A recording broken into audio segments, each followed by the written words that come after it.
มึงก็จะไปบ่โอ้ยจะเป็นสะอาดลูกสบายดีพี่น้องสบายดีจีทุกท่านสบายดีทุกคนพบกันคือเขาพี่น้องคุณพบกันคือเขาพี่น้องสองน้องประยุกต์พบกันตอนแรงพี่น้องเลยนี่แต่ละคนเสี่ยวแต่ละคนหลดแต่ละคนเป็นตาหน่าย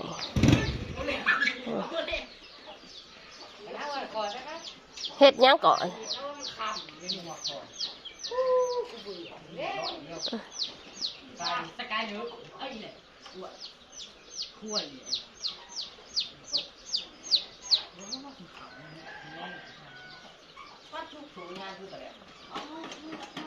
มันปกติแหละน่าเขาได้แล้วนี่โอ้ยมันโมโต๊ะเสือกแรงเนี่ยเสี่ยวคนกันเลยโอ้โห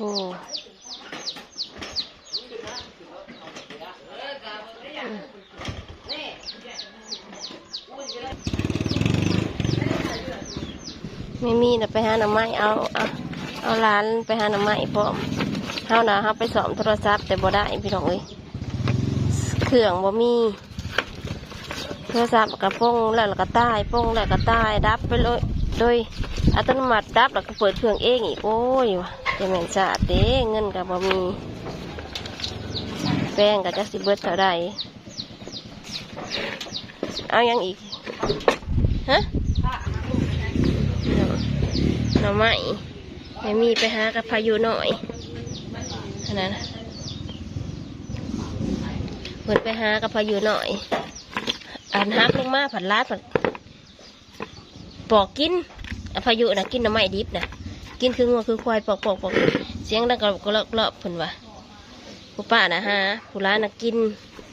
นดิบโอ้ยลังหนึ่งเขาเมื่อนี้นะเขาก็มีแต่เฮากับแม่มีกับพายุหน่อยกินข้าวอยู่เฮือนพอมีกับเด็กๆนะกับไปเฮือนบุญกับยายกับไปเฮือนบุญ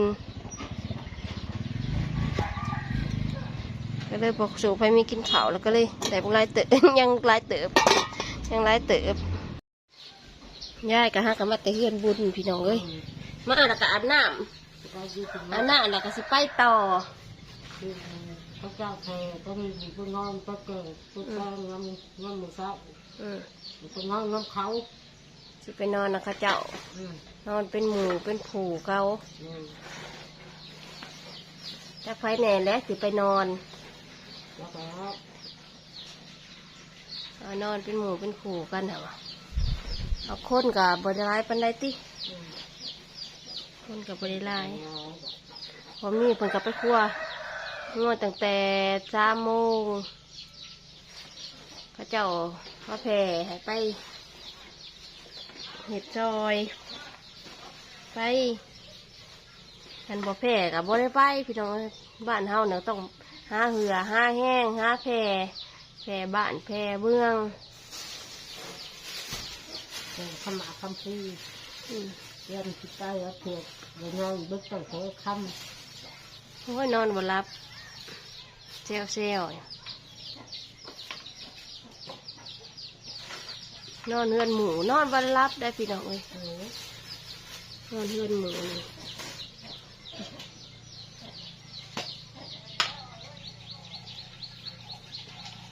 ไปกันคำบุญจะกองน้องพูดที่เธอได้ที่เราเห็ดบุญให้เรามีลูกหลายบ่หลายเหนียวคือตัดไปคิดสาวงงสาวถึงสาวดอ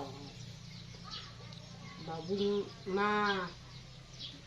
ผู้ตายน้องก็มีบ่ตายบุญมากับตายดอกบุญตาย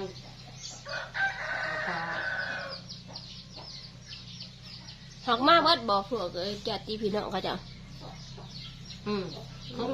นั่งจะขึ้นดีขึ้นตั้งหลักตายเบื่อมือก็ตาย cháu ngôn cháu trứng cháu đậu bà Vinh Minh bà Vinh Ma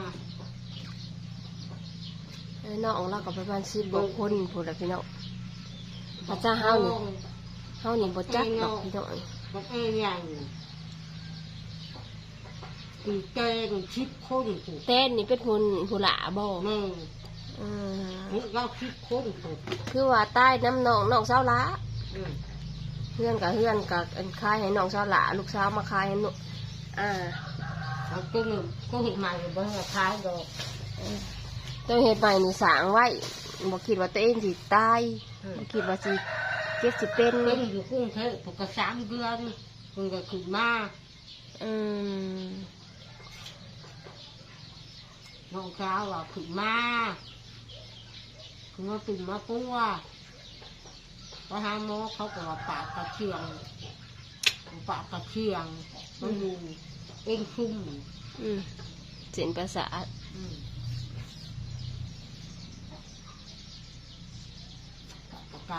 หักลูกเราบ่ได้มาจักดิบ่ได้มาเลยแต่มือตายจนหอมมือแจกก็บ่เห็นมาเลยบ่มีวี่แววเลยนะพี่น้องเอ้ยก็จักเอา ถางมาหันกับทั้งสองทั้ง อืมยังใครได้หาเงินลูกฝากเงินมาให้2,000 บาทเฮ็ดบุญน้ำพ่อ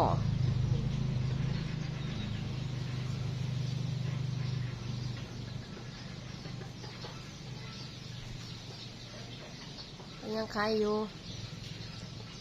หักมาแล้วบ่ได้มาพี่น้องบ่มีใครมาจักคน เมื่ออ่ะหมูมา อืมเขาเจ้าก็จะหูอยู่บ่เขาเจ้าหูอยู่บ่ เขาหู อืมลูกบ่ได้มาเมียก็บ่มา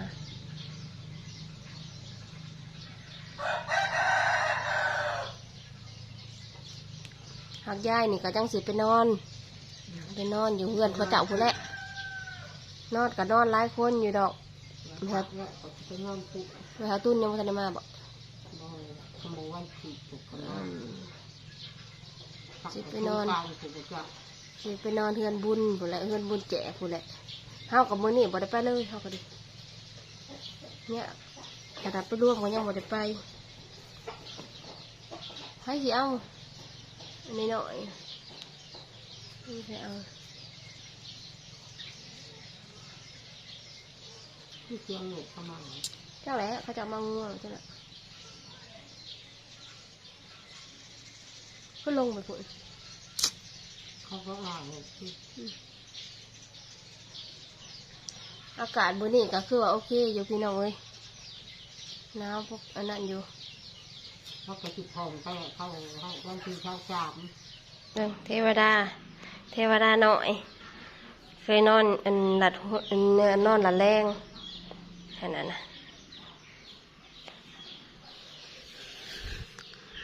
ตื่นไหมลูกไปลูกเอาสีไปยังไงเอายันออกเลยเฮ้ยยังลูกนั่นนี่ไงเอาได้ยังมาให้ได้ยังมาแต่มีแต่มาให้ร้านนี่แล้วอาจารย์วายไม่นาง